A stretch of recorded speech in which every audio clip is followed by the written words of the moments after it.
بسم الله الرحمن الرحيم وبه نستعين والصلاة والسلام على سيدنا محمد وعلى آله وصحبه أجمعين۔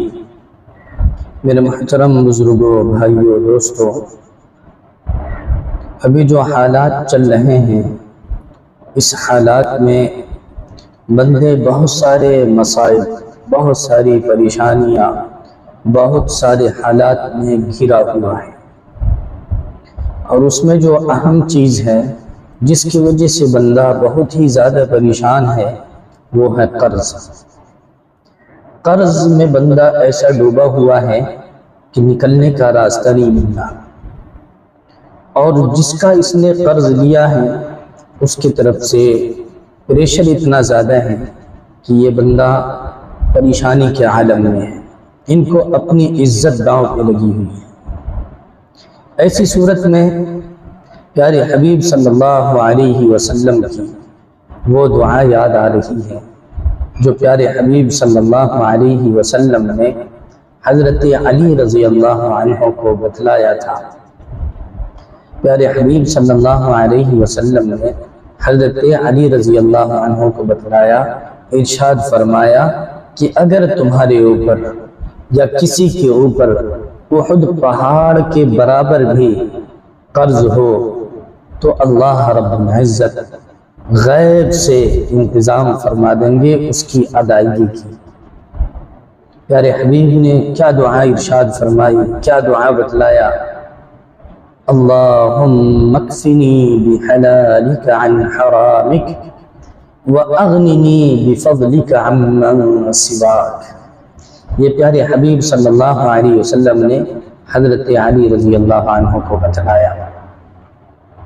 علماء نے لکھا ہے کہ اس دعا کو بندہ ہر فرض نماز کے بعد 7 مرتبہ پڑھ لے، ہر فرض نماز کے بعد 7 مرتبہ پڑھ لے، چلتے پھرتے پڑھتا رہے۔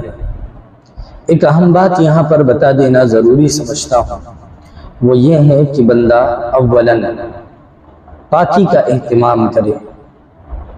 بندہ کو جو پوچھو کیا ہوا بھائی ناپاک ہے، کیوں؟ استنجا کے لیے پانی نہیں تھا، جنابت کی حالت تھی، غسل نہیں کیا، نکل لیے، ایسا نہ کرے۔ نمبر 1 پاکی کا اہتمام کرے۔ نمبر 2 وقت پر نماز کی پابندی کریں۔ نمبر 3 استغفار کی کثرت کریں۔ اب جا کر کے اس دعا کو پڑھیں، تب جا کر کے انشاءاللہ اس دعا کی برکت نظر آئے گی۔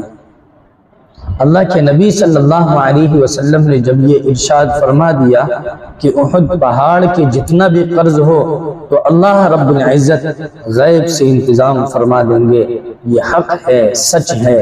اس دعا کو جس بندے نے بھی پڑھا اور اخلاص کے ساتھ اللہ کے نبی صلی اللہ علیہ وسلم کی باتوں پر پکا یقین کے ساتھ جس بندے نے بھی پڑھ لیا، انشاءاللہ ثم انشاءاللہ اللہ رب العزت غیب سے ضرور انتظام فرما دیں گے۔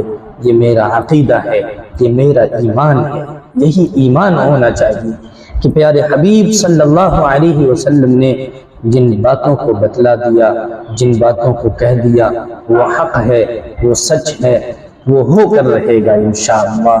تو اس دعا کو اہتمام کے ساتھ پڑھیں، چلتے پھرتے پڑھیں، اور ہر فرض نماز کے بعد 7 مرتبہ اس دعا کو پڑھ لیں۔ اللہ رب العزت سے قرض کی ادائیگی کی بھی دعا کرتے رہیں، اللہ رب العزت آسانیاں پیدا فرمائے، آمین۔